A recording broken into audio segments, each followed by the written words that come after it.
Hey guys, কেমন আছো সবাই? আসলে সবাই ভালো আছো তো? কি ভাবছো বাগানের মধ্যে এরা বক্স ভ্যান নিয়ে কী করছে? হ্যাঁ, আমরা করতে চলেছি এক বিরাট বড় ধামাকা। সেই ছোটোবেলাকার ক্লাসমেট ফ্রেন্ডদের সাথে একটা ছোট্টখাট্টো পিকনিকের আয়োজন করেছি। সবাই এখন বড় হয়েছে, কাজকর্ম সবাই এদিক ওদিকে ব্যস্ত, সবার সাথে সবসময় দেখা সাক্ষাৎ হয় না। তো হট করে এখন দেখলাম অনেকেই আছে বাড়িতে, তো ভাবলাম একটা ছোট্ট একটা পিকনিকের আয়োজন করি। অনেকেই আছে, তার মধ্যে আবার 2-1 হয়তো মিসিং আছে, হয়তো না আছে 3-4 জন মিসিং আছে। তো সবাইকে তো সবসময় একসাথে পাওয়া যায় না, তো একসাথে যখন পেয়েছি একটা পিকনিকের আয়োজন করি। কী ভাবছো বাগানের মধ্যে ছোটো ছোটো বাক্সগুলো কী করছে? এগুলো সে খালি বাক্স না, তোমরা একে এক ধরনের মধু চাষও বলতে পারো। এর মধ্যে সব মৌমাছি ভরা আছে। তো আজকে এগুলো মনে হয় বসাচ্ছে বাক্সগুলো, কিছুক্ষণ পরে হয়তো এদেরকে ছেড়ে দেবে। যেহেতু এটা গ্রাম সাইড, মাঠে এখন অনেক রকম ফসলের ফুল, সর্ষে ফুল, ধনে ফুল, এগুলো থেকে মৌমাছিগুলো মধু সংগ্রহ করে বাক্সের মধ্যে জমা করবে।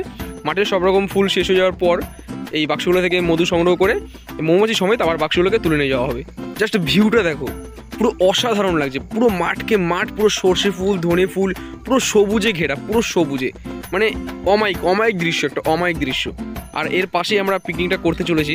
শুরুতে একটা বাধা চলে এলো, জানি না শেষ অবধি কেমন কাটবে আজকে সারাদিনটা।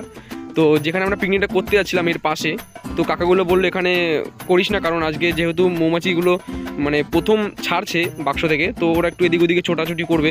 আর যদি পাশে আমরা পিকনিক করি, সেখানে বক্স বাজবে, তোমার আমরা প্রায় 15-20 জন আছি, ওরা থাকবো, নাচানাচি করবো। সেখানে হয়তো মৌমাছিগুলো যদি আমাদের কামড়ে দেয়, অ্যাটাক করে ফেলে, তখন আবার বড় একটা ঝামেলা হয়ে যাবে, ঠিক আছে? তো ওর জন্য আমরা একটা অন্য জায়গায় করার চিন্তা ভাবনা করছি পাশে। তো ওটা থেকে 50 মিটার দূরে আমরা এই জায়গাটা চুজ করলাম। তবে এটার থেকে ওই জায়গাটা অনেকটাই ভালো ছিল।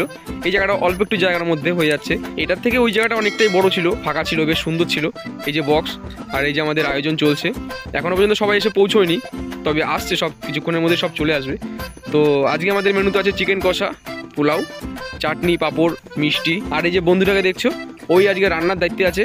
তো ওই একজন প্রফেশনাল রাঁধুনি, একটা হোটেলে রান্না করে, বেশ ভালোই রান্না করে। আর আমি ছিলাম আজকে ম্যানেজমেন্টের কোটায়, সব ম্যানেজ করে দিলাম, এদিক দিয়ে সব গুছিয়ে গেছি। কালকে বাজার ঘাট সব করে রেখেছিলাম, তবে মাংসটা আজ সকালেই এনেছিলাম। তো রান্না হচ্ছে হোক, এখানে বেশিক্ষণ থাকলে ভাই খিদে পেয়ে যাবে।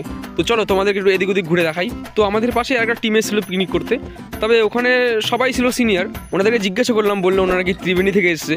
তো এর আগেও নাকি অনেকবার এসেছিলো এখানে পিকনিক করতে। এখন যেরকম পুরো ফাঁকা চাষের জমি হয়ে গেছে, তখন ছিল পুরো বাগান। তো বাগানের সব গাছগুলো কেটে এখন চাষিরা চাষের জমি করে ফেলেছে। আর আমরা এখন যেখানে পিকনিকটা করছি, সেটা হলো একটা গঙ্গার পাশে একটা ছোট্ট বাগানে। তো ওই দেখো দূরে গঙ্গাটা দেখা যাচ্ছে, চলো তোমাদের ধারে গিয়ে দেখাই। এই হলো সেই গঙ্গা।